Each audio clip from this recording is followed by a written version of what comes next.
Big tech is testifying. As I first reported right here, Twitter CEO Jack Dorsey and Facebook's chief operating officer Sheryl Sandberg are headed to Capitol Hill this morning to face a grilling from lawmakers over potential censorship concerns on social media. President Trump weighed in last week on the importance of transparency when it comes to sharing content online. I also spoke with House Majority Leader Kevin McCarthy about the issue on Sunday Morning Futures.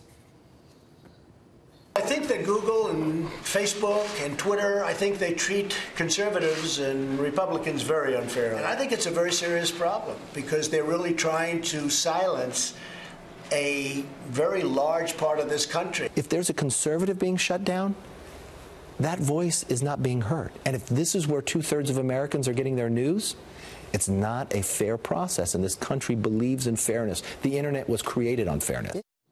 Joining us now to talk more about that is Mashable tech editor Pete Paschal. Pete, good to see you. Thanks for joining us.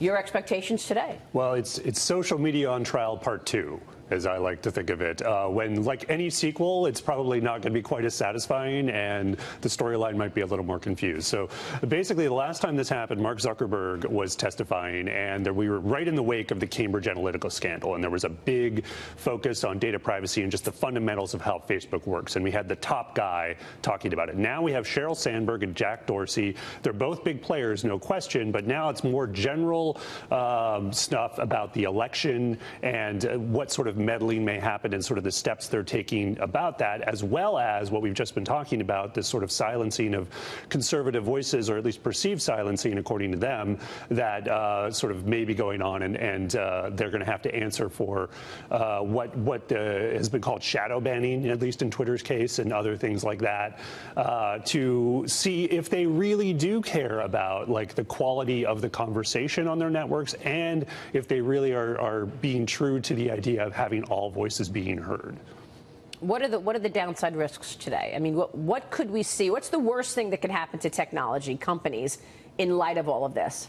Well, I mean, there's going to be some gaffes, certainly. There's going to be some missteps. But, I mean, the thing that they need to convince the lawmakers today that they're doing is actually really trying to fix their networks in both ways, really, and trying to sort of facilitate healthy conversation, which is what a term Jack Dorsey likes to use, but also ensuring that this sort of wide-scale inauthentic behavior, like we saw the other week with Iranian and Russian sort of networks on Facebook, and they were sort of ousted, trying to sort of set the stage for the midterm elections or do some influence, sort of making sure that there's open stuff for authentic behavior and they're shutting down the inauthentic behavior. So if they can't show that, or if they can't be convincing about that, there could be some issues either financially or with regulation down the line. What the point I was trying to make earlier, that I was making badly and eloquently, is that Twitter has a bigger problem, I think, and even Facebook and other social media platforms, maybe Instagram to a lesser extent.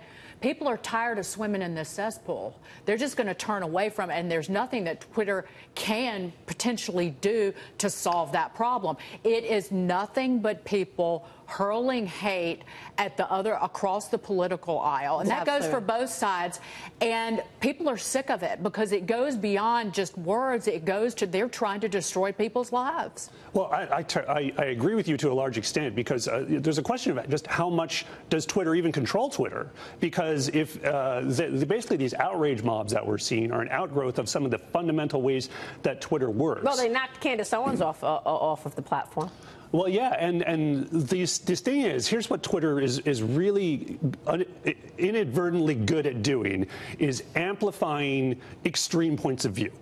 Whether it's on the left or the right. Some of them are not so extreme, though. That's what I'm saying. You know, some of these points of view are not extreme. Wasn't there a couple of instances where, I mean, they took things off for absolutely no reason, and then they said, "Oh, sorry, that was a mistake." So, Peter, I would ask about that with the algorithms. They're initially they're set up by humans. So, you know, Jack Dorsey's talked about it. Yes, we have a left-leaning bias at Twitter. Is there a way to get Twitter to a point where there's no bias, or is it okay with the bias, in your opinion? Well, I mean, it's hard to say to what extent the bias exists. I mean, there's certainly there's a bias that exists. Yeah, we're left-leaning. Yeah, I mean, the company is, but can those algorithms be programmed to be fair regardless. I think they can to some extent, and I think they also need to. I think Facebook actually does this better in the sense that they want moderators in the regions of the places where they are, rather than having everyone in Northern California make the call on content and using like one filter. They want multiple filters throughout. Now, Twitter is a smaller company, and they don't have the same resources Facebook has, but that kind of approach where you don't have like a bunch of people in an office in Northern California making these hard decisions about content, I think is probably the way to, a good start anyway. So Peter, if there is to be a regulation, you just mentioned some best practices. Should the government pick those best practices and impose that? I mean, what would you like to see coming out of this hearing?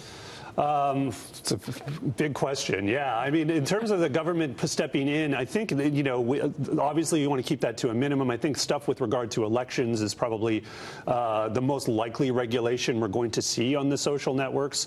But I would love to see a set of best practices come out from at least one of these networks. And I think Facebook is kind of leading the charge here, mostly because they've been hammered the most and have thrown the most resources against it, and hopefully see other networks adopt that. But Twitter sort of has a totally different role than Facebook. I mean, it's similar, but they're more of a news curator. And like I was saying earlier, there's so many things inherent to Twitter that sort of go against healthy conversation. Like we've seen it over the years with bullying, with abuse, people getting kicked off the platform or just leaving the platform because of all that. This issue of censorship, if you want to call it that, I know that people will quibble over censorship is when it's done by a government.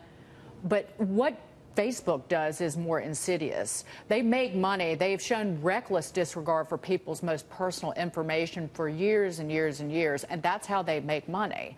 They basically are selling in one way, shape, or form your behavior, your most personal data about yourself. And they let literally tens of millions of people's accounts were compromised because app developers were able to access not only people's data who download the app, but the friends' data as well. That data is out there. Yeah. It's spread around the world. Facebook doesn't even know where it is. By the way, where's Google? Where's Google in all of this? It wasn't, during the California primary, if you Googled California GOP, what are the ideologies? A list of ideologies comes up, and one of the ideologies was Nazism. Yeah, Google is such a vast, sprawling company at this point. I'm willing to sort of talk, because there were other accusations of say, Bernie Sanders versus Hillary Clinton, and there was a thing where the results that came up, Bernie Sanders was sort of if you Googled Hillary Clinton, it was all good stories. Yeah, if you like Googled Donald Trump, it was evil, evil, evil. I mean, so there's that as well. It seems to me if they are media companies. If they abuse their power, there will be consequences. Whether that's regulatory or money, financial, we don't know. Yeah, and I don't think there's a room at Google where people are coming in and picking and choosing this stuff, but I do think some of the steps they take to, say, prevent misinformation, like if something is written about you that's false, I would not like that to appear in an autocomplete or a search result. So they have tools to sort of push that down, but I do think some of that does sort of get mixed in with this political stuff, and that's where things can get really dicey. Pete, great to get your insights. Thank you. Pete Pasha.